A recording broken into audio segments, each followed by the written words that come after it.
நன்றாக விழா எடுத்து காட்ட முடியும் என்பது உருக்கமான ஒரு செயலாகும். அருமை நண்பர் ஒருவர் இங்கே பேசும்போது சொன்னார், என்னுடைய மகனுக்கு நான் வெங்கடாசலம் என்று பெயர் வைத்திருக்கிறேன் என்று. இதைவிட பேராசிரியருக்கு பெருமை தருகிற செய்தி இருக்க முடியாது.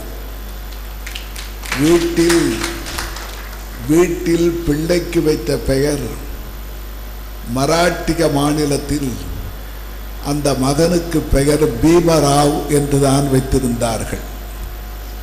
பீமராவ் ஏழைக்கு ஏழமையாகவும் எளிமைக்கு எளிமையாகவும் வளர்ந்த பிள்ளை ஆசிரியர் கொடுத்த பரிவினாலும் உறவினாலும் அவர் போற்றிய மகிழ்ச்சியினாலும் ஆசிரியர் பெயரையே தன் பெயராக மாற்றிக்கொண்டார்.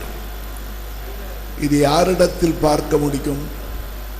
ஆசிரியர் பெயர்தான் அம்பேத்கர் என்பதாகும். எனவே ஆசிரியர் பெயரையே தன்னுடைய பெயராக ஒரு மாணவன் வைத்துக் கொள்ளுகிறான் என்று சொன்னால், மாணவன் ஆசிரியர் மீது காட்டிய மதிப்பும் பெருமையும் நமக்கெல்லாம் உருக்கம் தருவதாகும். நண்பர் ரத்னகுமார் அவர்கள் பேசும்போது சொன்னார்கள், நான் பல ஆண்டுகளுக்கு முன்னர் ஒரு சிபாரிசு கேட்டு போயிருந்தேன், நடக்கவில்லை என்று. அந்த சிபாரிசு நடந்திருந்தால் ஏவிசி கல்லூரிக்கு அவர் செயலாளராக வந்திருக்க மாட்டார்.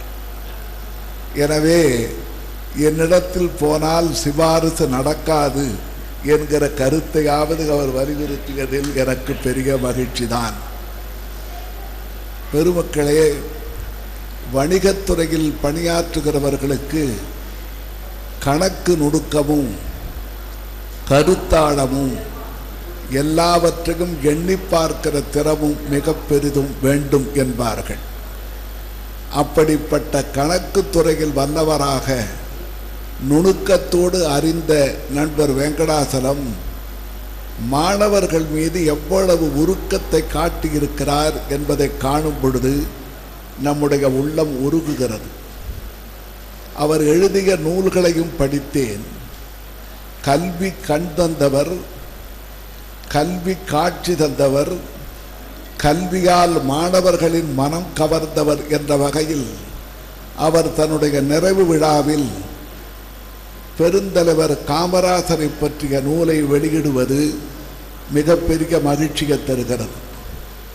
அந்த மகிழ்ச்சியினுடைய நோக்கம் என்னவென்றால், ஒரு கடைசியில் ஒரு காட்சியை எழுதியிருக்கிறார். நானும் காமராசர் அவர்களை பற்றி ஒரு 10-20 நூல்களை படித்திருக்கிறேன். அவர் ஒரு பக்கம் அல்லது 2 பக்கம் அளவுக்கு ஒரு நிகழ்ச்சி என்று வைத்துக்கொண்டு 69 நிகழ்ச்சிகளை எழுதியிருக்கிறார். இப்படி நூல் எழுதுவதே அவருடைய நுண்ணறிவை காட்டுகிறது. அவருடைய கணக்கியல் தெளிவு எப்படி இருக்கிறது என்றால், கடைசியில் ஒரு காட்சி வருகிறது. ராஜாராம் நாயுடு என்பவர் அப்போது காங்கிரஸ் கட்சி தலைவராக இருந்தவர். அவர் பேசிய பேச்சை தன்னுடைய கடைசி பகுதியில் எழுதியிருக்கிறார். நான் ஒரு முழுமையான காங்கிரஸ்காரன், இந்த தமிழ்நாடு காங்கிரசுக்கு தலைவராக இருக்கிறேன். ஆனால் அப்போது முதலமைச்சராக இருந்தவர் காங்கிரஸ் கட்சியை சார்ந்தவர் இல்லை, திராவிட முன்னேற்ற கழகத்து தலைவர் கலைஞர் அவர்கள். கண்ணீர் சிந்த அவர் ஓடி வந்து காமராசர் சடலத்தை கண்டு கதறியது மட்டுமில்லாமல், நாங்கள் என்ன நினைத்தோம் என்பதை அவருக்கு எப்படி தெரிந்தது என்று தெரியவில்லை. காங்கிரஸ் அன்பர்களெல்லாம் ஒன்றாக சார்ந்து நாம் என்ன செய்வது, இந்த உடலை ராஜாஜி காலுக்கு கொண்டு போய் வைப்பதற்கு நாம் யாரை கேட்பது என்று நினைத்து கொண்டிருந்தோம். நீங்கள் நம்ப மாட்டீர்கள், எங்கள் மனத்தில் நினைத்தது அவருக்கு எப்படி தெரிந்தது என்று தெரியவில்லை. நாங்கள் நினைத்து கொண்டிருக்கும் பொழுதே வந்து பெருந்தலைவர் காமராசர் எளிமையானவர் அல்ல, தமிழகத்தினுடைய அரிய பெரிய கருவூலமாக திகழ்கிறவர்.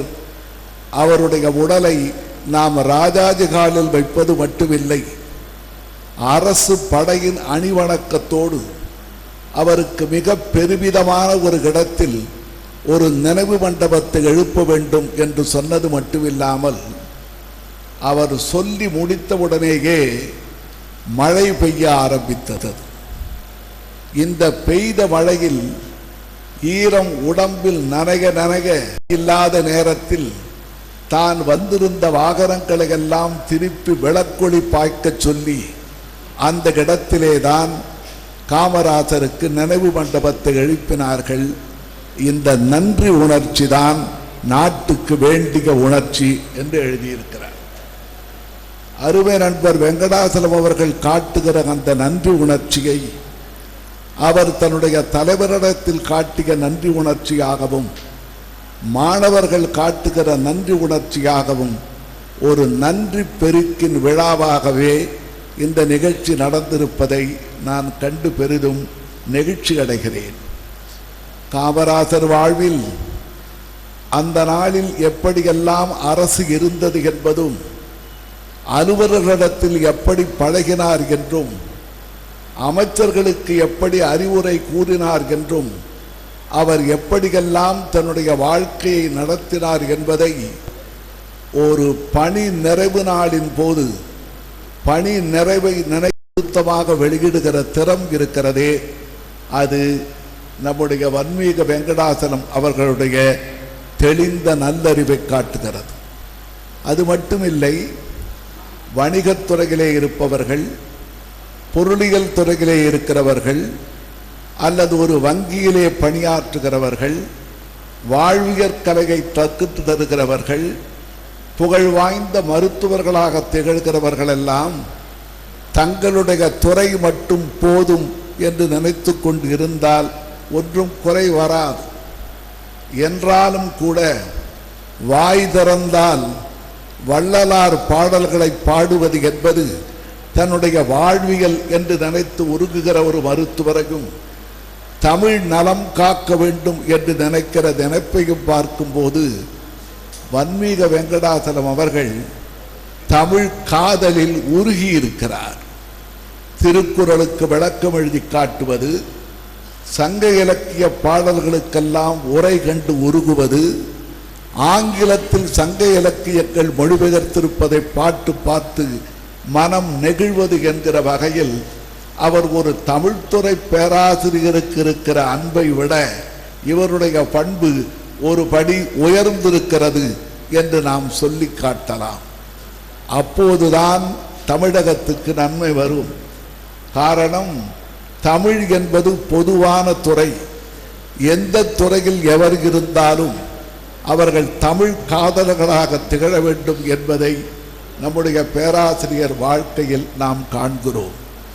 அருமை பெருந்தகை சிவச்சந்திரன் அவர்கள் சொன்னது போல அவருடைய துணைவியாரும் அவருக்கு ஒரு தோழராக விளங்குவதோடு எல்லா வகையிலும் தோள் கொடுத்து அவருக்கு எப்போதும் புன்னகை திகழ வாழ்வித்து வருகின்ற ஒரு சிறப்பை நான் எண்ணி பெரிதும் மகிழ்ச்சி அடைகிறேன். வாய்ப்பு இருக்குமானால் பேராசிரியருடைய நன்றி உணர்ச்சியை காட்டுகிற இந்த மாயவரத்து அன்பர்கள் அனைவரும் இந்த காமராசர் என்ற நூல் கையில் வைத்திருந்தால் போதும். இது ஆட்சியாளர்களுக்கு பயன்படும், அறிஞர்களுக்கு பயன்படும், ஆசிரியர்களுக்கு பயன்படும், மக்களுக்கு பயன்படும் என்று ஒரு நுணுக்கமான நூல் எழுதுவதை நான் வெளியிட்டதிலே மிகப்பெரிய மகிழ்ச்சி அடைகிறேன். ஆசிரியர்கள் என்று சொன்னால் எனக்கு ஒரு பாடல் தான் நினைவுக்கு வருகிறது. யார் இந்த இளைஞன்? இவனுடைய தம்பியோடு வந்து நிற்கிறான், இவன் வில்லை முறிப்பதாக சொல்லுகிறீர்களே, இவன் யார் என்று கேட்கிற போது யார் சொல்வார்கள்? தந்தையின் பெயரை சொல்லித்தான் மகனை சொல்லுகிற வழக்கம் உண்டு. ஆனால் அவர்கள் சொல்லுகிறார்கள், இவன் ஒரு பெரிய மன்னனுக்கு மகன் என்பது ஒரு பக்கம் இருக்கட்டும், இவனை வளர்த்தானும் வசிட்டன் தான். வசிட்டனாலே வளர்க்கப்பட்டவர் இவன். ஆசிரியர் பெயரை சொல்லி மாணவரை அறிமுகப்படுத்துகிற ஒரு சிறப்பு என்பது நாம் இலக்கியத்திலே தான் கண்டிருக்கிறோம். யாராவது எங்கேயாவது மாணவர்கள் சென்றால் நீ யார் என்று கேட்டால் வன்மீக வேங்கடாசலத்தினுடைய வரன்முறையிலே வருகிறவர்கள் நாங்கள் என்று மாணவர்கள் சொல்வார்களானால் அது ஏவிசி கல்லூரிக்கு பெருமை. 1000 இருந்தாலும் மாயோரத்துக்கு ஈடாகுமா என்று கேட்பார்கள். அந்த வகையில் மாணவர்களுடைய நன்றி உணர்ச்சி நம்மையெல்லாம் பாராட்ட வைக்கிறது. ஒரு சான்று சொல்ல விரும்புகிறேன். ஏறத்தாழ எளிமையாகவும் செல்வம் இல்லாதவராகவும் கிறிஸ்தவ கல்லூரியில் தமிழ் பேராசிரியராக பணியாற்றிய மறைமலை அடிகள் தான் வகுப்பில் நடத்திய பாடத்தை எல்லாம் நூலாக வெளியிட வேண்டும் என்று நினைத்தார். யார் அதற்கு உதவி செய்தார்கள் என்றால் மாணவர்கள் தான் பணம் கொடுத்து அந்த நூலை வெளியிட்டார்கள். அதற்கு அவர் நன்றி தெரிவித்து எழுதுகிறார், என்னுடைய மாணவர்களுடைய நன்றி உணர்ச்சியால் தான் இந்த முல்லைப்பாட்டு ஆராய்ச்சி உரை என்ற நூல் வெளியிடப்படுகிறது என்று எழுதியிருக்கிறார். எனவே ஆசிரியருக்கு ஆசிரியராகவும் அறிஞருக்கு அறிஞராகவும் உறவாளர்களுக்கு உறவாளராகவும் உறவும் பரிவும் அறிவு செறிவும் கொண்டவராக விளங்கும் அண்ணல் வன்மீக வெங்கடாசலம் அவர்கள் இன்னும் பல்லாண்டு காலம் இந்த இணையர் வாழ்வதோடு மாணவர்களெல்லாம் எவ்வளவு உருக்கத்தோடு பேசினார்கள் என்று பார்த்தபோது ஆயிரக்கணக்கான மாணவர்களை தன்னுடைய தோளில் தாங்கும் ஆலமரமாக செழித்து ஓங்குகிற வாழ்க்கை உடைய அருமை நண்பர் வெங்கடாசலம் அவர்கள் தான் நிறைவு நாளின் நினைவாக வெளியிட்டிருக்கிற இந்த நூல் கூட ஒரு நிறை புகழாளரை பொறுத்ததாகும். எனவே அவருடைய நிறை புகழ் நிலைத்த புகழாக நின்று நிலவட்டும் என்று சொல்லி வாழ்த்தி அமைகிறேன். வணக்கம்.